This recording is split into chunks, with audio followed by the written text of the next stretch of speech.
terkadang nggak mesti 100% mateng. Dari awal sampai titik ini tuh banyak yang saya nggak tahu, tapi belajar sembari jalan. Yakin nih, itu yakin tuh modal. Nggak ada yang tahu, begitu coba A, B, C, tahu-tahu si D yang kerja. Dan menurut saya, kalau misalnya idenya ada sesuatu yang inspiratif ataupun yang sesuatu barulah yang bisa di-offer ke customer-customer, dan yakin banget kalau itu bisa jalan, coba aja. Dan jangan gampang sakit hati sih. Ya harus kuat lah.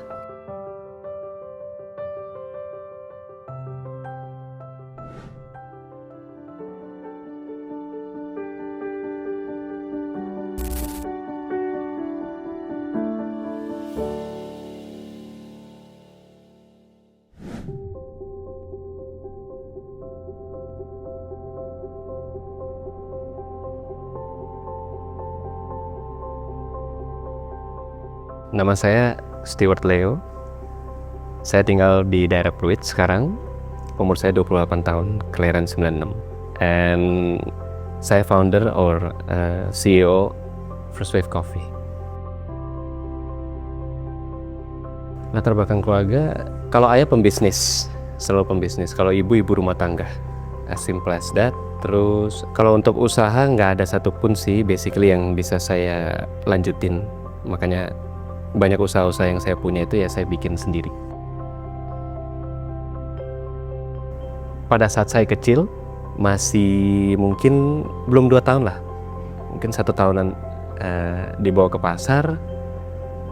Kita juga dililit hutang atau sebagaimana itu. Ibu saya mau jual saya pada saat itu, ya kan. Berpikiran kayak untuk ada mungkin konglomerat besar atau apa di luar sana yang lebih usahanya, yang lebih mapan gitu lah ya keluarganya. Cuman di saat itu keluarganya nggak bisa punya anak gitu. Nah mungkin makelar atau gimana dicarilah ibu saya, dia kepikiran untuk jual saya gitu basically. Tapi pada saat itu lucunya ada tukang goreng kue tiaw gitu ya.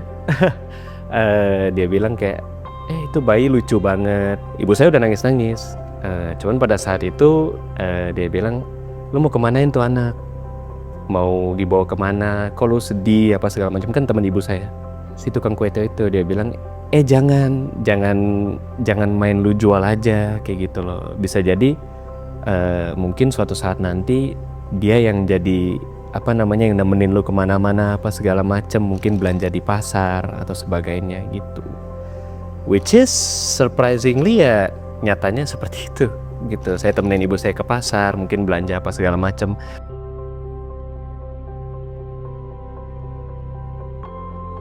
Untuk F&B, ini F&B pertama First Wave Coffee itu. Cuman awalnya sebelum ini itu toko mainan. Jadi basically mainan aki semacam yang buat Bluetooth remote control. Anak-anak kecil bisa naik atau dikendarai sama orang tuanya apa gimana itu. And sebelum itu kalau tarik mundur lagi, dari kecil pun saya sebenarnya awalnya dagang apapun yang saya dagang.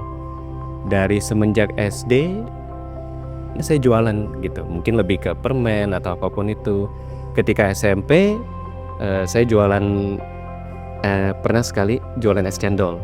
Dia mungkin dalam 5 hari kita ngeraup ada kali hampir 10 juta gitu, which is oke banget untuk kelas SMP ya pada saat itu. Jadi ya dari situ saya belum sadar kalau saya tuh udah seneng dagang basically. Cuman kayak ini seru, udah gitu dulu gitu. Baru lanjut ke SMA pas segala macam saya nyoba-nyoba lagi jual susu Jim. Basic dari berjualan itu tanpa disadari ya, bukan ini loh cara jualan seperti ini nggak pernah. Ataupun ada yang mentorin saya seperti itu, belum ada pada saat saya kecil gitu. Kecuali pas sudah besar, ayah saya sendiri kan udah tua. Dia mentorin saya pun lebih ke nanya aja gitu, bukan kayak kamu mesti seperti ini enggak.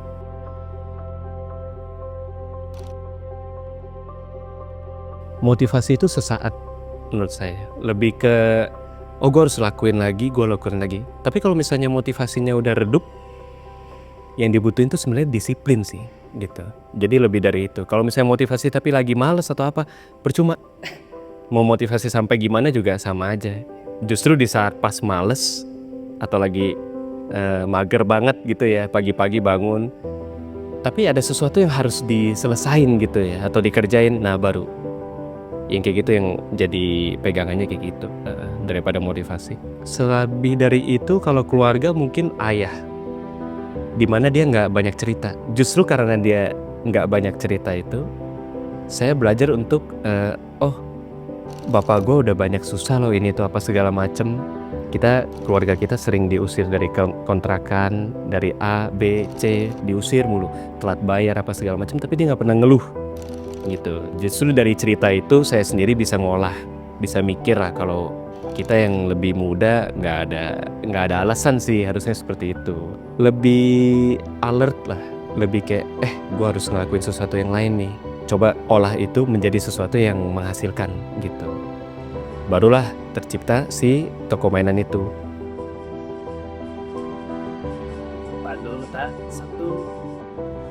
Saya baru tamat kuliah.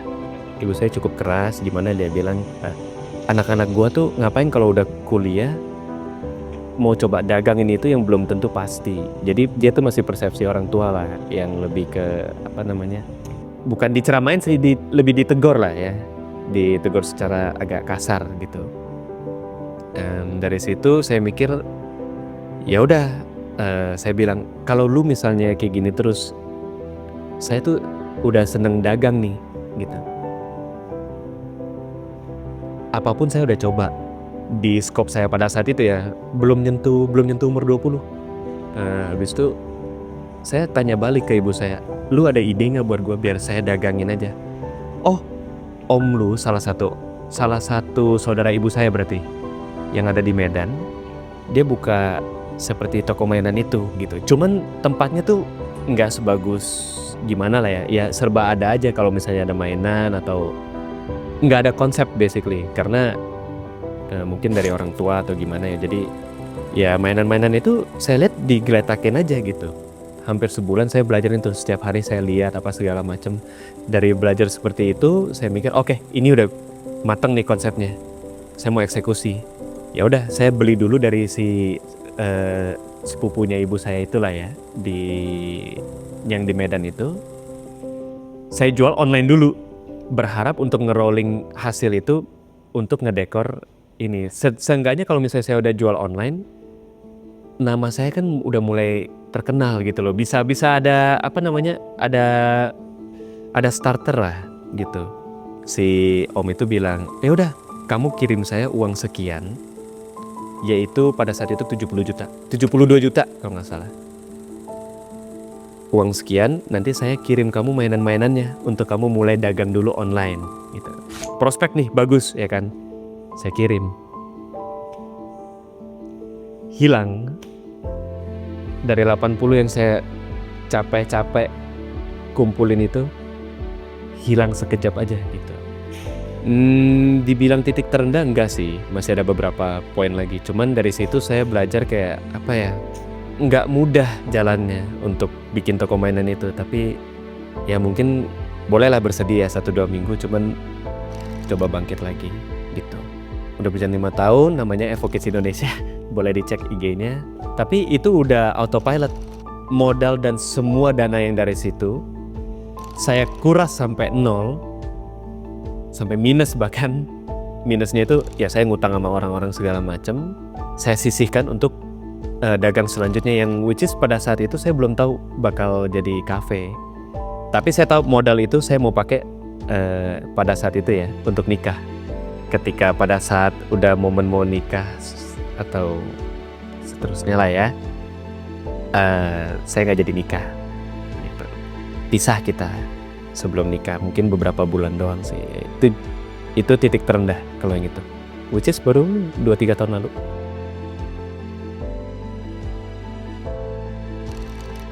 Kalau untuk kopi sebenarnya saya dari dulu udah suka banget sama kopi. Mungkin bisa dibilang tempat ini kan grand opening Juni tahun 2024. Baru 5 bulan kita nginjek. Mimpinya mungkin udah 6-7 tahun lalu gitu loh. Cuman sekedar saya basically waktu itu ngegandeng salah satu head bar saya.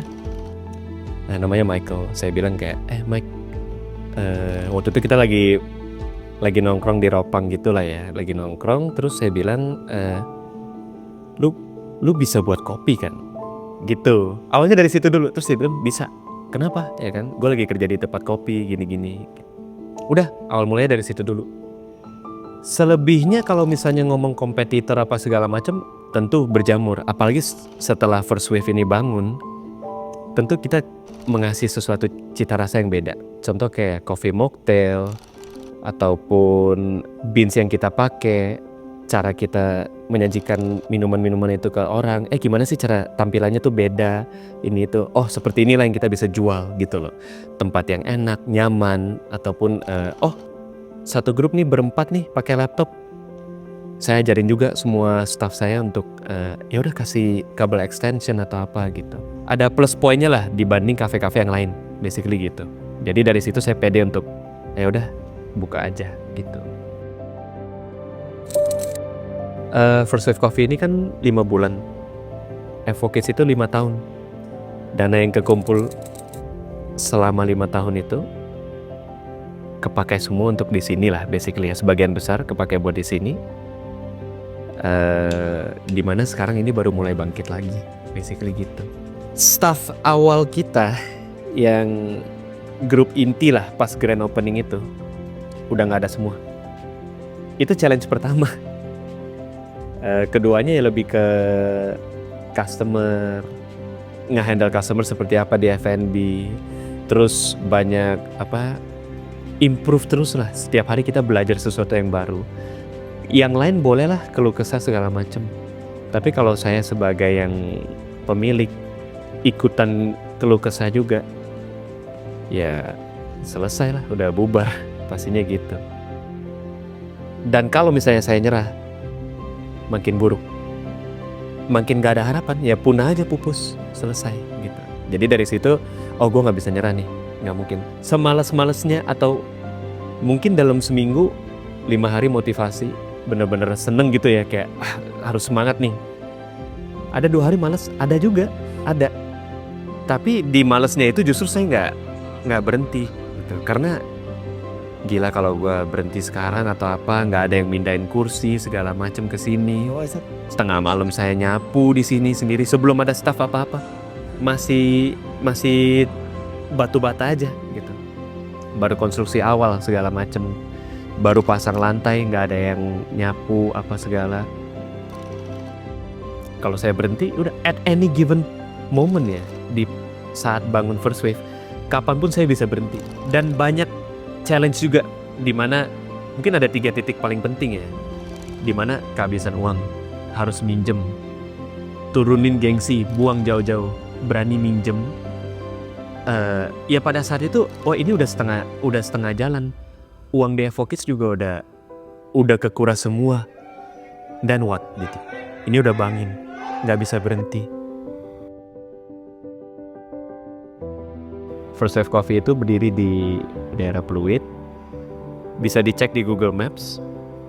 Ketik aja First Wave Coffee. Untuk WFC ataupun meeting segala macam, kita cukup lengkap sih fasilitasnya. Dimulai dari meeting room.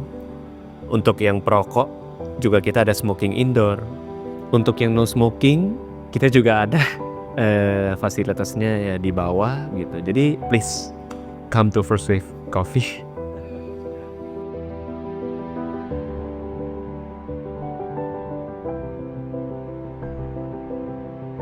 Saya mungkin bisa ngomongnya itu lebih ke segi pembisnis ya. Lebih ke yang benar-benar mau mulai dari awal. Pasti susah. Pasti rintangannya tuh banyak, nggak tahu dari mana, dari family, dari apa. Kadang nggak semua tuh bisa connect loh sama visi atau misinya lu gitu loh. Nggak semua. Cerita ke orang yang salah itu juga kalau kita nggak sanggup menerimanya ya, atau nggak kuat, pecah buyar nggak jadi gitu. Jadi menurut saya masalah atau apapun di depan pas lagi mau bangun usaha atau apapun itu ya, pasti ada. Siap-siap aja, tapi ya lanjut terus. Kalau emang yakin itu bakal bisa gitu, somehow, some way pasti ada titik terangnya. And kalau mau sesuatu yang lebih, pasti harus bayar lebih. Ada titik terangnya lah. Nggak mungkin kita susah terus ngejalanin sesuatu. Kok kayaknya gue berat banget ya pingin ngabulin sesuatu, kayak pingin selesain visi apa, misi apa gitu, berat banget gitu. Ya memang berat, karena ujungnya juga biasanya harusnya ya lebih indah dari yang kita expect.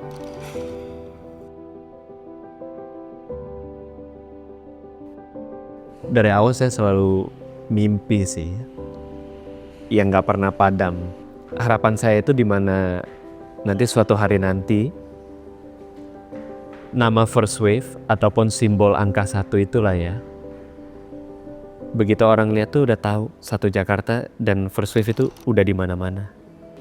Enggak, kalau ngomong pribadi saya belajar seiringnya waktu aja sih. Soalnya diri saya sekarang itu beda dengan yang 2 atau 3 tahun lalu, ataupun tahun lalu pun kayak beda. Ada masalah apa ya, saya jadiin itu pelajaran yang baru lagi aja. Jadi lebih, ya kita gak akan pernah berhenti belajar sih, menurut saya gitu. Terus-terus lah.